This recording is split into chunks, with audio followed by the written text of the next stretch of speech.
Finding himself in the fighting game universe, Nemesis just wants to see some stars and eat a Jill sandwich, which is what I'll help you do when it comes to selecting him in Ultimate Marvel vs. Capcom 3. Nemesis is a somewhat low damage character due to his inadequate damage hyper combos and high damage scaling. His primary focus is to dominate the enemy from mid to full screen distance by using his noodle arm command normal attacks, and he can also use his rocket launcher to literally shoot the enemy's offense down to the ground.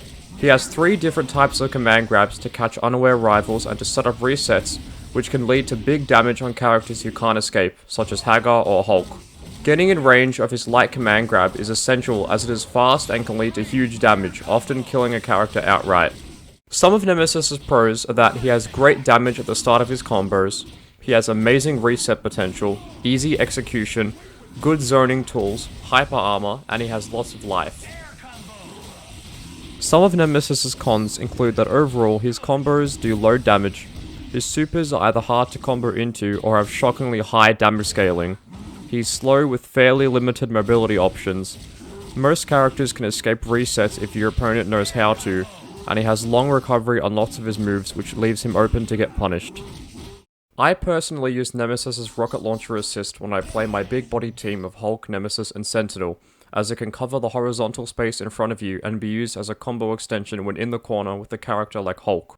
However, this assist isn't great as most characters can easily duck under or jump over it. Clothesline Rocket is an assist that is great for getting a wall bounce, and Launcher Slam is an assist that is great for getting a ground bounce. Overall, it depends on whether your team needs a wall bounce or ground bounce option. Standing Light is a short punch that does decent damage. It has 8 frames of startup, 3 active frames, and 13 recovery frames, whilst being +2 on hit and 0 on block. Standing Medium is like Alex's big boot attack from Street Fighter 3, and it does a bit more damage than Standing Light. It has 12 frames of startup, 3 active frames, and 21 recovery frames, whilst being -1 on hit and -3 on block. Standing Heavy involves Nemesis swinging his rocket launcher as a melee weapon like a total Chad. It does over 100,000 points of damage, which is awesome. It has 17 frames of startup, 4 active frames, and 28 recovery frames, whilst being -6 on block. This move also has super armor after the startup. Crouching Light is a low boot attack that isn't too special. It has 9 frames of startup, 3 active frames, and 12 frames of recovery, whilst being +3 on hit and +1 on block. Crouching Medium is a sort of mutant pimp smack that does decent damage. It has 11 frames of startup, 3 active frames, and 20 recovery frames, whilst being 0 on hit and -1 on block. Crouching Heavy is an awesome looking low attack that moves Nemesis forward and knocks the opponent down. It can be followed up with a launcher to start a combo. It has 18 frames of startup, 4 active frames, and 29 recovery frames, whilst being -7 on block. Nemesis Launcher involves his noodles shooting up from the ground to send the opponent flying into the air. It's a standard launcher, but it has horrible frame data, so you'll get punished if you spam this move. It has 10 startup frames, 5 active frames, and 34 recovery frames, whilst being -13 on block. Jumping Light is another punch, but it acts as an overhead. It has 9 frames of startup, 3 active frames, and 19 recovery frames, whilst being +16 on hit and +14 on block.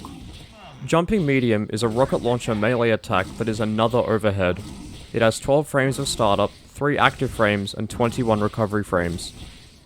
One of Nemesis' best moves, Jumping Heavy, makes me want to make a hentai joke, but I'll try and resist for the rest of this video. It's yet another overhead and can easily cross your opponent up when coming down to the ground after a super jump. It has 15 frames of startup, 11 active frames, and 15 recovery frames, whilst being +22 on hit and +20 on block. Jumping Launcher sends the opponent flying back down to the ground with a hard knockdown and can be followed up with an assist or a hyper combo. It has 17 frames of startup, 4 active frames, and 25 frames of recovery, whilst being +18 on block. Performed by inputting forward and heavy, Nemesis hits the opponent from a distance multiple times with his noodles. It can be cancelled into a launcher or an assist for a combo. It has 15 frames of startup, 5 active frames, and 23 recovery frames, whilst being +1 on hit and -1 on block. Air Deadly Reach is the exact same thing as the previous move but in the air. The frame data is the same, but it's +23 on hit and +21 on block. Angled Deadly Reach is performed by inputting down and heavy in the air, and it's just Deadly Reach but angled downwards. It has the exact same frame data and damage as the previous two moves. Nemesis's forward and back throws are the same when in the air or on the ground, and they can be followed up with an assist or a hyper combo if you're close enough. They come out instantly like all throws in the game. Clothesline Rocket involves Nemesis swinging his rocket launcher for a wall bounce and following up with a rocket if you performed the medium or heavy versions of the attack. The medium version shoots the rocket horizontally, and the heavy version shoots it at an upwards angle. I'd recommend using the light version if you want to use it for combos. This move has a lot of frame data, so I'll put it on screen now, courtesy of the official Marvel vs. Capcom 3 guidebook. Like the previous move, Rocket Launcher has 3 variations. The first move is performed by inputting quarter circle forward and S, and it involves Nemesis shooting forwards with a rocket launcher. The second version is the same thing but in the air with Nemesis shooting downwards, and the final version is done with a DP motion with S, with Nemesis shooting upwards as an anti-air.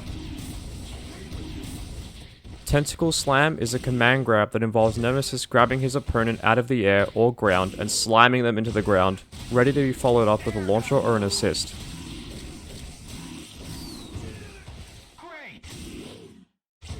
Launcher Slam is an amazing tool to either achieve a wall bounce or ground bounce. The light version sends the opponent upwards and is rarely used to it barely having any follow-up potential. The medium version is a ground bounce and can be followed up with a launcher, and the heavy version sends your opponent flying across the screen with a wall bounce and hard knockdown. Sounding like a cool thrash metal band from the 80s, Bioweapon Assault is Nemesis' primary hyper combo that involves him shooting the opponent 3 times on the ground before landing on them after a huge leap into the air. This move is an OTG and will be used at the end of combos. However, it does piss poor damage and will often need to be followed up with another character's super to kill. Biohazard Rush is a flurry of punches that stagger and knock the opponent down whilst providing Nemesis with lots of hyper armor that can absorb up to 10 hits. However, it is very hard to hit an opponent in the air with this move as they'll often fall out of it, so you have to time it perfectly. Nemesis' level 3 hyper combo is Fatal Mutation, a command grab that turns Nemesis into a giant beast. This move has horrible frame data as it can easily be beaten out by most attacks your opponent will have access to. I'd recommend using this move after a setup that prevents your opponent from moving away. This move provides Nemesis with a hard knockdown and can only be followed up if you have more meter for a bioweapon assault or an assist. Some of Nemesis' basic combos will be on screen now.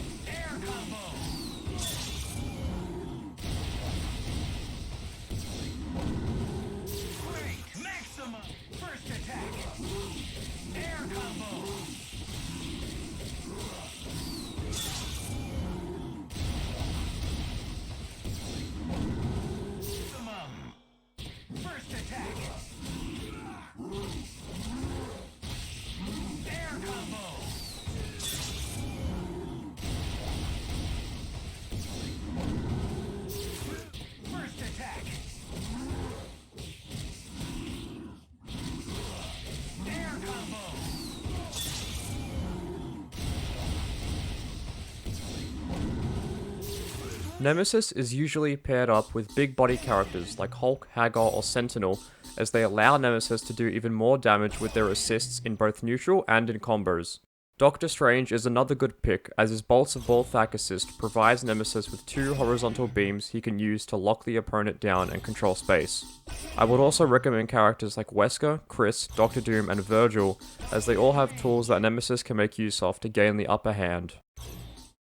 That's all I've got regarding Nemesis. Overall, Nemesis is a somewhat slow character that has poor damage scaling, but he makes up for it with his great range and base damage on his attacks. He's a very fun and satisfying character to play as, so I recommend giving him a shot. Thanks for watching the video. If you want to see another character, leave a comment and I'll read it. See you next time.